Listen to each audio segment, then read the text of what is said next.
Alright, so I'm back and I'm going to finish up making Varmok the Wound Speaker.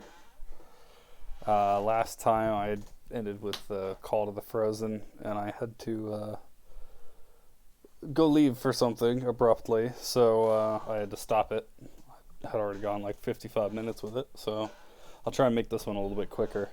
So I just have the two more. I need to give him legendary actions, and I need to finish off the two more things his wound speaker wound speaker's voice ability is able to do. So I've already got absolute zero shout, which uh, is very similar to a Medusa's petrifying gaze. I've got Call to the Frozen, which is a summoning. So now I'm thinking I need to do straight damage. Um, let's see. Maybe icicle.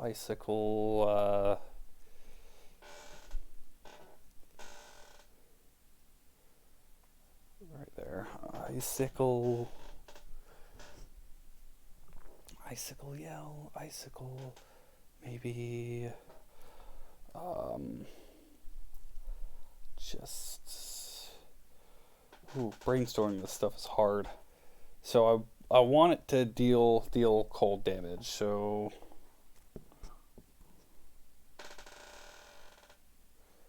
let's see.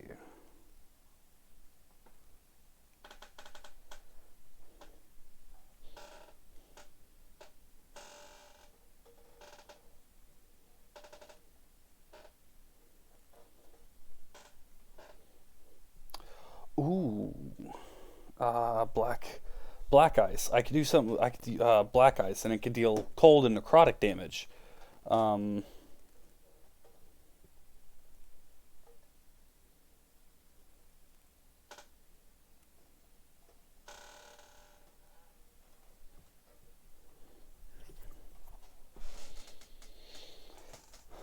let's maybe black ice.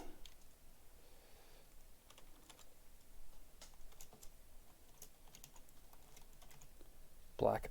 I did not finish typing ice. I don't know why I didn't do that. Black ice nocturne. Sure. Why not? Uh,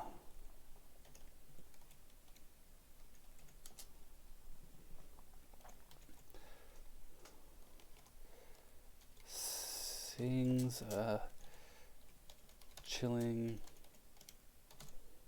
melody.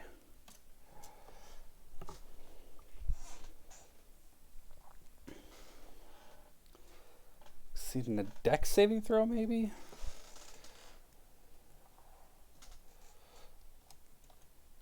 Targets in a 60-foot cone in front of him must.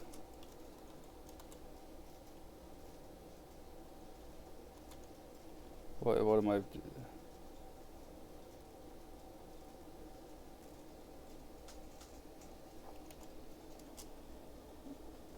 It's not succeed. Succeed.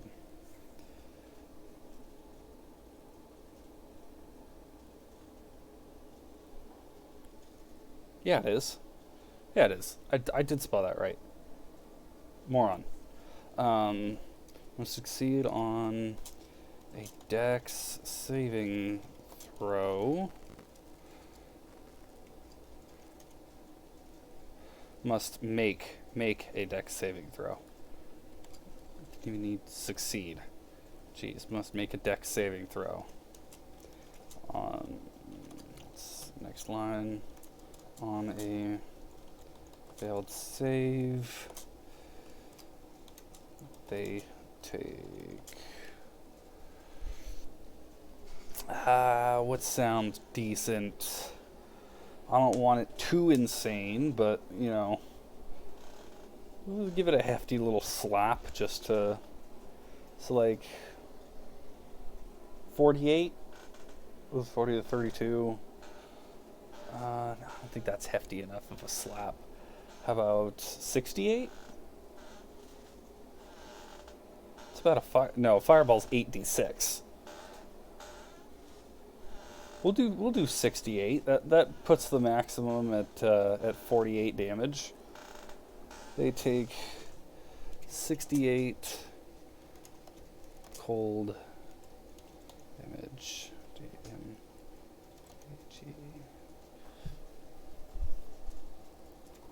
Or half as much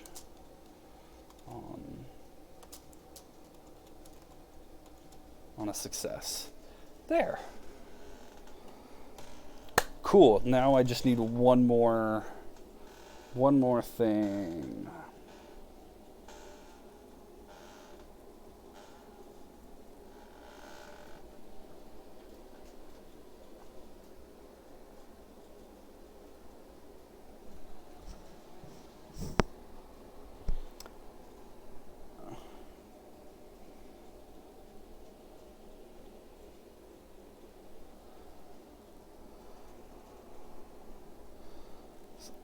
Something, maybe something that increases his size, like giant's growth, but iceberg growth, maybe iceberg. Sure, we'll do iceberg growth. We'll call it that. Maybe ice shelf, maybe.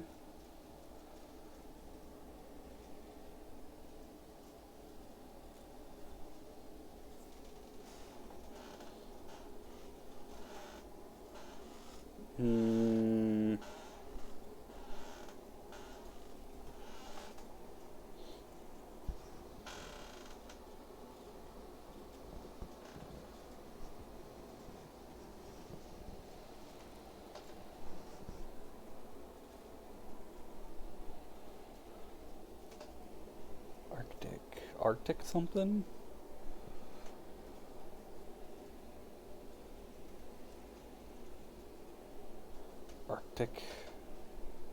Arctic growth howl? I don't know. Maybe just Arctic howl. We'll call it Arctic Arctic howl.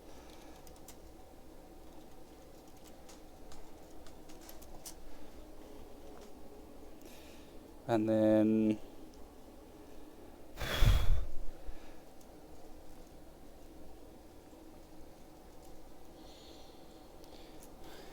Varmok out. Bellowing howl.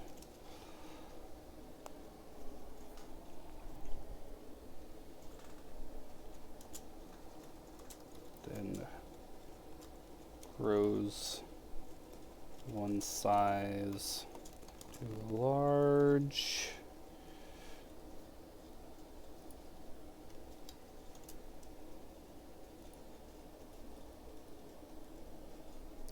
Do I have a listed movement speed for him? I do not.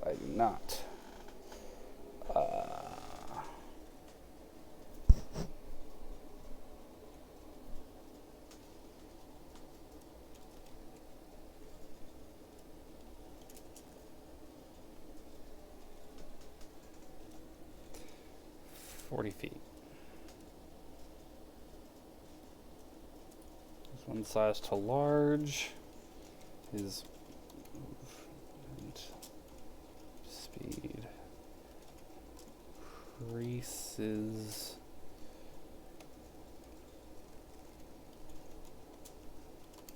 by 10 feet.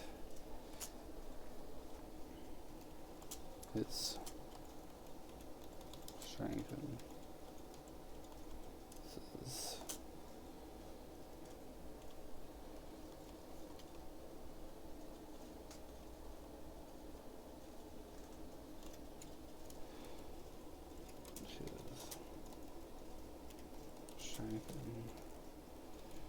increases by. Why do I keep spelling increases?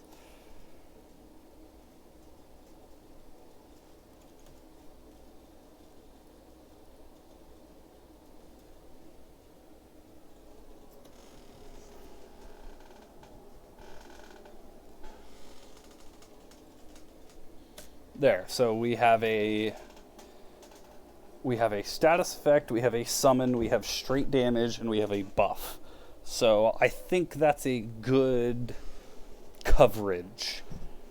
Make it varied so he's not always doing the same thing over and over again, and and kind of give him some coverage against, so like he can summon creatures if he's getting into trouble, and so they can start at helping him. He can just deal damage if he needs to try and knock somebody out. He can increase his own size, which is going to be making him hit harder and move faster. So, and then he can just drop a status effect, which, if somebody fails it 3 times in a row, is an instant kill. So, I think this is a pretty good coverage. Do I even need to add legendary actions to this guy? Maybe I do. I think I will.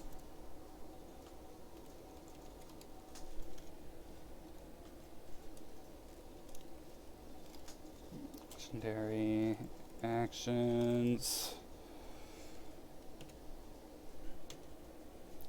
So let's see.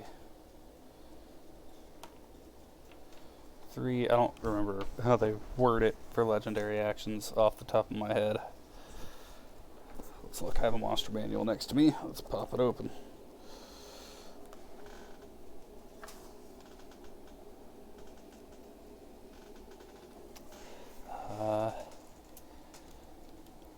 Mock can take 3 legendary actions.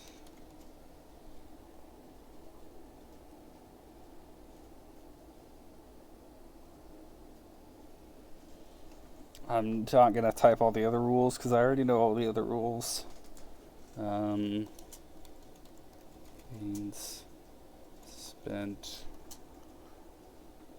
at start of his turn. I'm not going to type out all the other crap because I can access it pretty easily.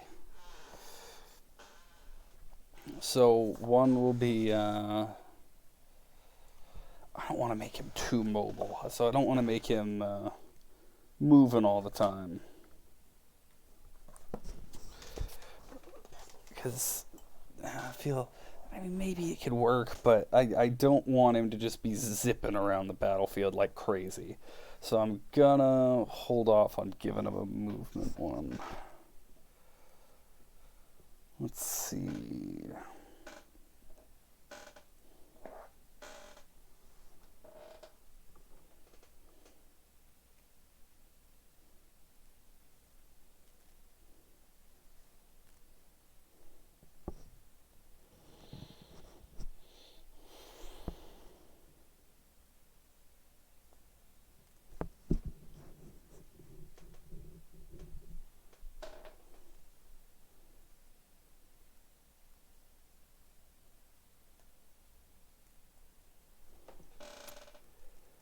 So 1 is just going to be make a great sword attack.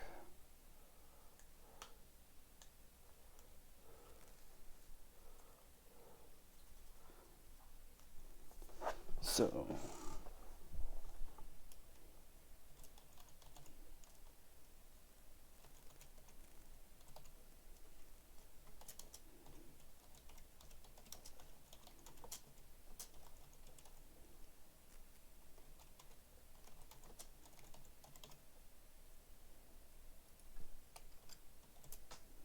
no, I don't need to capitalize that. It's a great sword attack.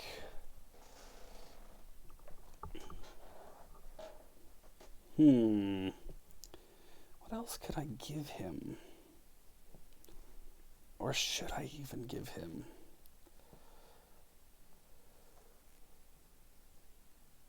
Because, like, he's fairly tough already. I don't know. Does he need anything else?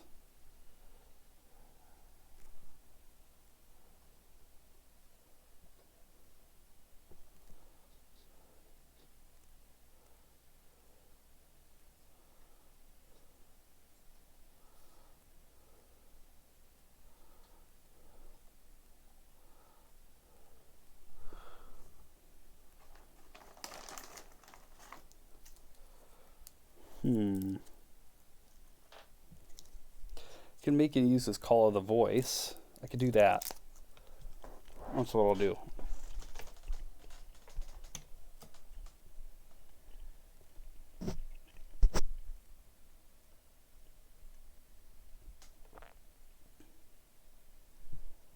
So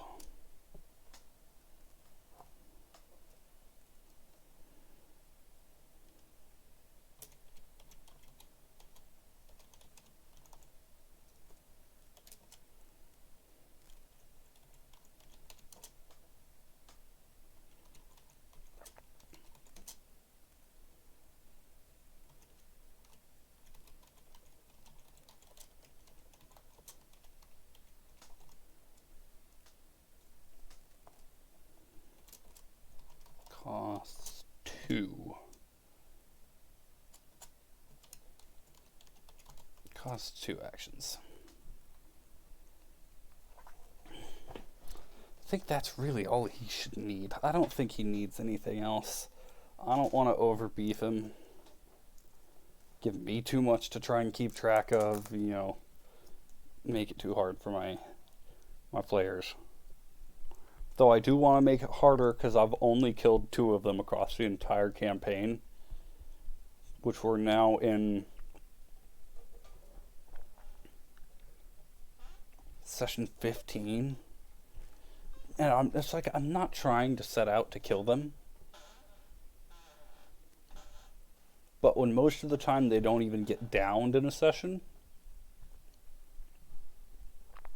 it's like the Barbarian. I've downed him once this entire campaign, and that was just like 2 sessions ago. So I do want to start turning it up, because they started this campaign at level 3. They're all the way up to level 10 now. So we've been going for a while. And I can't keep making it too easy on them. Because I've pulled punches a lot early in this campaign. Because, I want them to have fun. And I also want them to get through it. But at this point, I'm looking at it and I'm like, they easily dispatched the first member of the Octagonate. They fairly easily dealt with the third one. Or the second one. The third one did manage to kill one of them, but he got revived right away. He got resurrected. So he came back. He wasn't a Warforged anymore. He was a half-elf. But I want to start putting more pressure on them, making them have to start thinking about, rather than just, hey, let's throw our numbers at his numbers until his numbers don't have numbers anymore. I want to try and make it more like, hey, well, now here's this issue. Hey, you're throwing spells at him. Oh, what's that? He has a low intelligence. He's failing intelligence spells that use saving throws of intelligence. We need to try and use that angle on him. Oh, hey, what's that? He may have a high AC and a high health, but, he's only immune to one kind of damage. He's fairly wide open. Well, maybe, hey, the guy who's been using the Scorching Ray as his primary damage ability, he has to try and think of something else. It's just stuff like that. Like, there's that same guy who died and became a half elf. He primarily has used Scorching Ray and it's not Chill Touch, is it? Chill Touch is necrotic. It's a low level Ray of Frost. That's what it's called. Jeez. He uses Ray of Frost. Those have been his 2 main damage. He has Fireball as well, but again, like Scorching Ray. So those have been his main damage spells. So now, throwing something in front of him that is resistant to fire and completely immune to cold, now he's going to have to try and think of something. He's going to have to dip into his spell list and start trying to think of more creative things to use. He's got his cannon, because he's an artificer, but, he can't just hide behind that. Maybe he uses the feature in which he throws his cannon down right in front of him and just nukes it. So, kind of get people to dip into their arsenal a little bit, and that's what I'm trying to do. So it's not just like, you know, dragging them through a campaign just so they can see my story, making them feel like they're actually involved in the story. So if anybody looks at this and thinks, "Dang, that's hard for a level 10 party," I wanted to make it harder. And I can pull it back a little bit if I'm realizing, this guy's doing a little bit too much damage, or, oh wow, this is going to be a TPK. I don't want to do that. You know, but, one or two people dies is what it is. Adventurers die all the time, characters come and go. So, hey, hope you have a backup character. But I think that's all I'm gonna do today. I've got my little sheet for Voromak typed out, and I think it'll work out well. I think they'll like him. Like I said, I've still got a couple of weeks before they get to fight him, because we're running my buddy's campaign right now. But nonetheless, I think this will be an enjoyable encounter for them, and hopefully people found this interesting. If they did, I'll do this more, because I've got other things to other evil bad guys to write up. Like, I've got Pyromancer Belial. When they eventually fight him, I've got to make that stat block. They've got, this is only half of the members of the Octagonant, and they still haven't found out about the big bad yet. They know of him. They don't know anything about him. So I think it will be a very fun campaign, and I am gonna kind of keep them alive to push them through it. So, because I don't want any premature campaign endings. But yep, hopefully anyone who watched this enjoyed it, and I'll probably do it again sometime. So thank you everybody for watching. Peace.